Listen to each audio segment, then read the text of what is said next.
One of the questions dealt with police reform.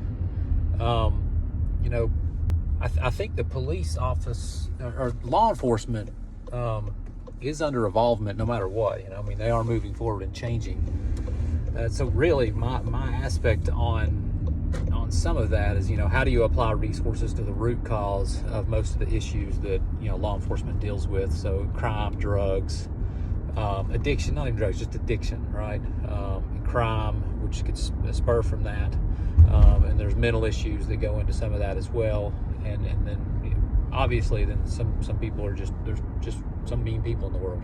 So how do our police reform? With that, I have a tremendous amount of respect for law enforcement. Every time I see them somewhere, I thank them for their service because they're doing a really hard job. What do I think is going to change that? Well, I think we're going to see some technology come in that will help them. So V2V and V2I, so vehicle infrastructure, where your car is going to talk to the road. That stuff will come into play. And what that'll do is it'll free up the human resource of dealing with traffic enforcement, which I think we spend, I don't know how much time we spend on it, but we spend some time on it.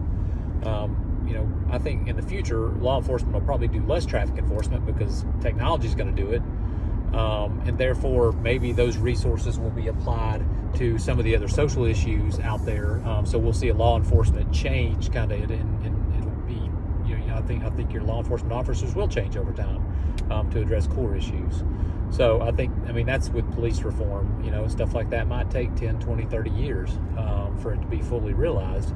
But so my thought is what's Kingsport doing to get ready for some of these new protocols that could change how their law enforcement works, and or just the human labor side of some stuff where human value is more valuable somewhere else rather than writing tickets. So that's kind of how I feel about police reform. I think there's going to be technology that might allow more resources to be applied there.